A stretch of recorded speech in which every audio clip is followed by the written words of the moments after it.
Oi, para quem está assistindo, nós somos um dos grupos de farmacologia e nós vamos tratar hoje sobre a classe dos diuréticos. Nossos componentes são Adriel Rezende Paiva, Lorena Fontenelle Godoy, que sou eu, e Sâmia Conceição Santos Silva. Então, esses diuréticos, eles são fármacos que vão aumentar o volume da urina excretado. Eles são mais utilizados para o manejo de retenção anormal de líquidos, como no caso de edemas, e também são usados para o controle de hipertensão. Como o estudo vai ocorrer, né? Os íons sódio e cloro, eles vão entrar na urina em maior quantidade, juntamente com a água, aumentando o volume urinário, alterando o pH, a composição da urina e também do sangue, de acordo com o organismo de cada paciente. Vamos passar rapidamente pela anatomia aqui do néfron, né? Que está nos rins, onde toda essa regulação vai ocorrer. Vai chegar ali pela artéria, o sangue vai chegar pela arteríola aferente, vai entrar na cápsula de Bowman, formando esse emaranhado de arteríola, que é chamado glomérulo, onde vai ser filtrado esse sangue, e vai sair pela arteríola eferente. Em continuação da cápsula de Bowman, vai passar pelo túbulo proximal, pela alça de Henle, que é dividida em parte descendente e ascendente, e também pelo túbulo distal e, por fim, no ducto coletor. Quanto à regulação desses líquidos e eletrólitos, no túbulo contorcido proximal haverá reabsorção de glicose, bicarbonato, aminoácidos, sódio e outros metabólitos, sendo que o sódio é mais reabsorvido nessa região.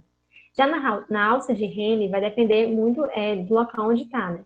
Na parte descendente, vai haver a reabsorção de água, deixando esse filtrado ainda mais concentrado.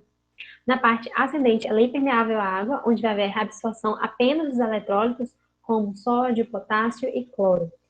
No túbulo distal, também impermeável à água, vai haver a ação da bomba sódio e cloro e também a reabsorção de cálcio, que vai ser regulado pelo paratormônio, né, que vai definir aí a concentração de cálcio no sangue. Por fim, no ducto coletor, há o transporte de sódio e potássio, que vai ser regulado pela aldosterona, influenciando a maior reabsorção de sódio e a excreção de potássio. Além disso, a urina chega no ducto coletor muito diluída, porque ela vem de duas regiões impermeáveis à água. Então, aqui vai agir o hormônio do ADH, promovendo a reabsorção de água para evitar essa perda. Pode passar. E aqui é um resumo de todos os fármacos e suas respectivas regiões onde eles vão atuar, e é que a gente vai abordar nesse encontro, nessa reunião. Bom, agora iremos falar um pouco sobre os diuréticos tiazídicos. Os diuréticos tiazídicos, assim como os diuréticos de alça e os diuréticos poupadores de potássio, eles são os fármacos mais recomendados para o tratamento da hipertensão. Os tiazídicos, em geral, apresentam efeito diurético máximo semelhante, diferindo apenas na potência. São classificados como diuréticos de teto baixo, pois a dosagem acima da terapêutica não irá produzir efeito diurético adicional. Quando a função renal está diminuída, eles perdem a sua eficácia, porque a sua ação é direta no lumen tubular. Além disso, eles também perdem eficácia com o uso concomitante dos AINES. Os tiazídicos têm ação no túbulo contorcido distal e na alça ascendente de Henle. Vale ressaltar que eles também têm ação no túbulo contorcido proximal, porém lá a sua ação é menor. Ele vai agir nessas regiões porque são as regiões onde ocorre maior reabsorção de eletrólitos. Ele tem como função aumentar a expressão de sódio e cloro e realizar a perda de potássio, além de diminuir a excreção urinária de cálcio e a redução da resistência vascular periférica, que é o que vai fazer o seu efeito ser antihipertensivo. Aqui do lado temos uma ilustração da célula nas regiões do túbulo contorcido distal e na alça ascendente de Henle, né? Que o tiazídico vai agir inibindo a entrada de cálcio e de cloro, e, consequentemente, ele vai impedir o funcionamento da bomba de sódio e potássio ATPase, fazendo com que saia mais sódio e cloro na urina. Os tiazídicos são indicados para o tratamento de hipertensão e insuficiência cardíaca, além de hipercalúria e diabetes insípidos. Eles são utilizados para o tratamento de hipertensão, principalmente de nível leve e moderado. É contraindicado para pacientes com hipersensibilidade, ou seja, alergia às sulfonamidas ou a qualquer um de seus recipientes. Como exemplos de tiazídicos, a gente tem a hidroclorotiazida, que é o mais recomendado e o mais potente.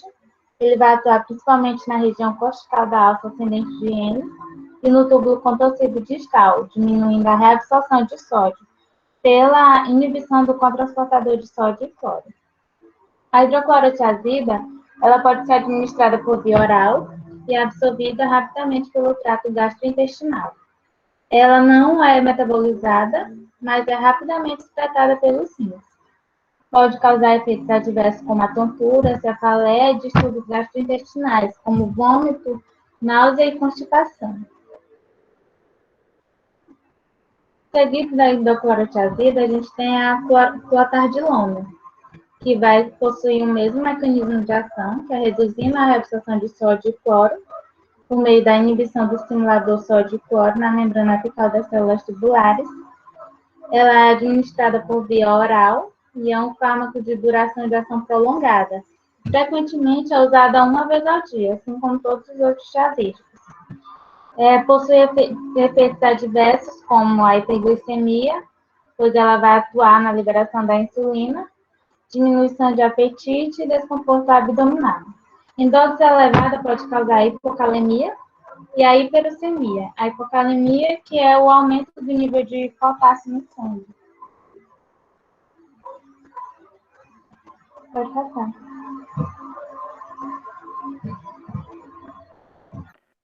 Nós vamos falar agora sobre os diuréticos de alça ou potentes.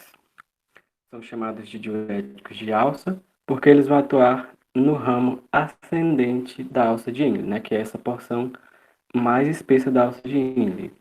E eles são chamados de potentes por serem entre os diuréticos o mais eficiente. Vão atuar inibindo o contratransporte de Na+K+2Cl-, impedindo com que esses íons sejam reabsorvidos e aumentando a concentração deles na urina. Ele é indicado no tratamento de edemas pulmonares, edemas periféricos, porque ele vai atuar, né, nessa excreção desse excesso de líquidos nesses casos. Na hipertensão arterial, ele vai atuar diminuindo o volume sanguíneo, né, aumentando o volume de urina, e também ele é indicado no tratamento da insuficiência renal aguda. Ele é contraindicado em pacientes com hipersensibilidade às sulfonamidas, com anúria ou a coadministração com aminoglicosídicos.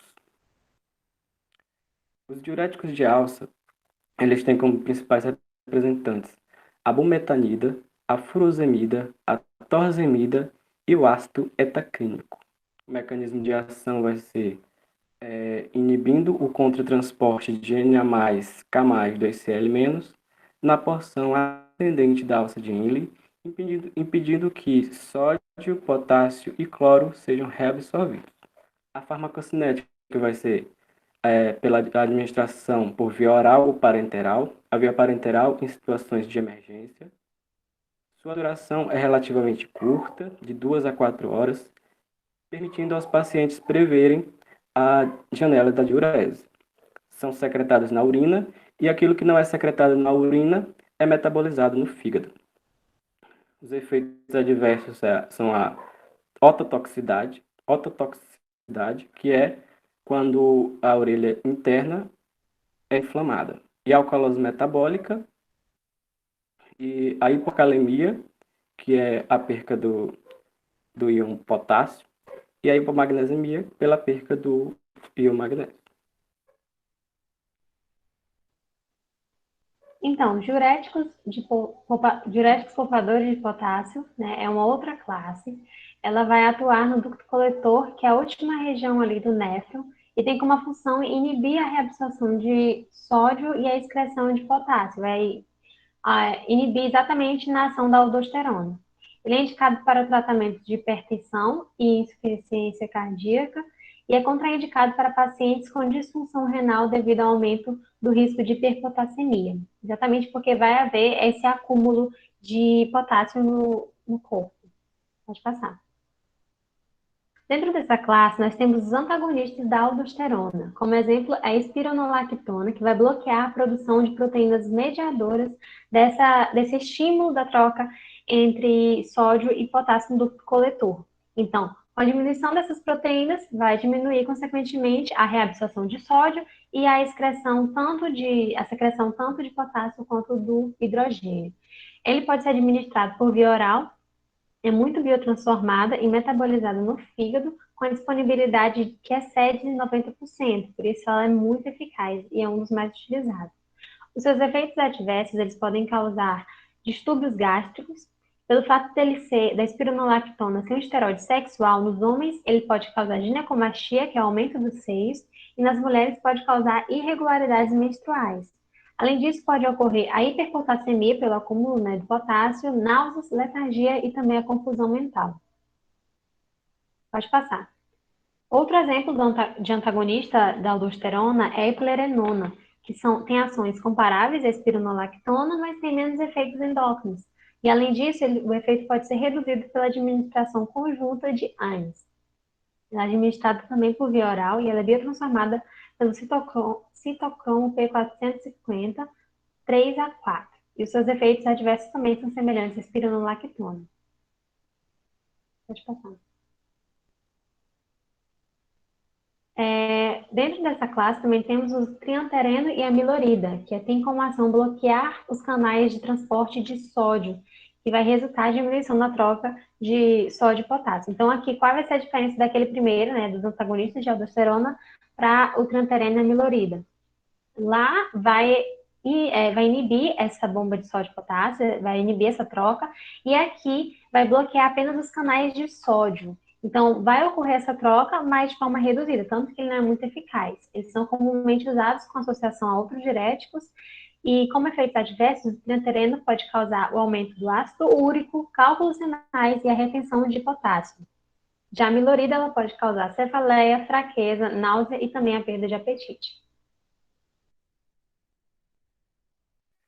Bem, os inibidores da anidrase carbônica, eles são assim chamados porque vão agir inibindo a enzima anidrase carbônica. Vão atuar no túbulo contorcido proximal e vão agir, né, na inibição da enzima anidrase carbônica, que atua na catálise dessa reação de CO2 mais água, tornando ácido carbônico, né, que é importante para a manutenção do pH sanguíneo. É indicado em casos de glaucoma, porque vai reduzir a pressão intraocular, na profilaxia de doença das montanhas, na epilepsia, na insuficiência cardíaca, e ele é um diurético pouco eficaz, né? Então, ele é pouco usado com essa finalidade de diurese. São contraindicados em pacientes com hipersensibilidade à acetazolamida, que é um dos principais representantes dessa classe, em situações de depressão dos níveis séricos de sódio ou potássio pela perca desses íons, em casos de disfunção ou insuficiência renal grave e em pacientes com cirrose hepática. Como eu disse, um dos principais representantes dessa classe é a acetazolamida, que tem como mecanismo de ação a inibição da anidrase carbônica, que é a enzima que catalisa a reação reversível de hidratação e desidratação do ácido carbônico, causando diurese, numa diurese fraca, em retenção hídrica normal. O resultado é a perda renal do íon bicarbonato, que carrega sódio, água e potássio. A farmacocinética ele pode ser administrado por via oral ou via intravenosa. Cerca de 90% se liga a proteínas e é eliminada por via renal por secreção tubular ativa e reabsorção passiva.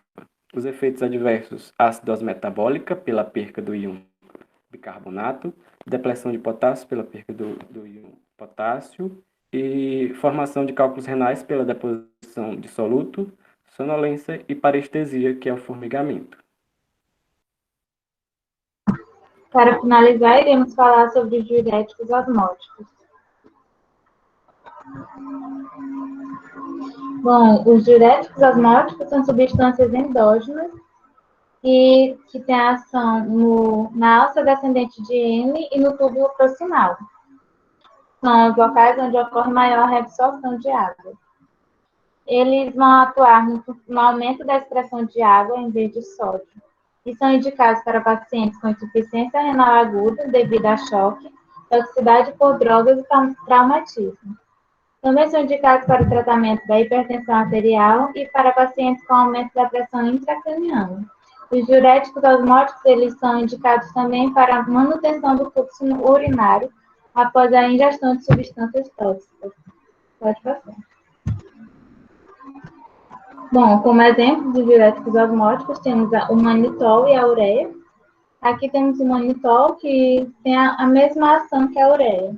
Ele possui efeito osmótico e induz diurese acentuada, impedindo a absorção tubular de água e a melhora da excreção de sódio e cloreto, elevando para tal a osmolaridade do filtrado glomerular.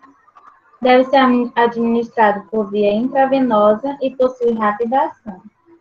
Os diuréticos osmóticos, em geral, possuem como efeito adverso a expansão extracelular e a desidratação.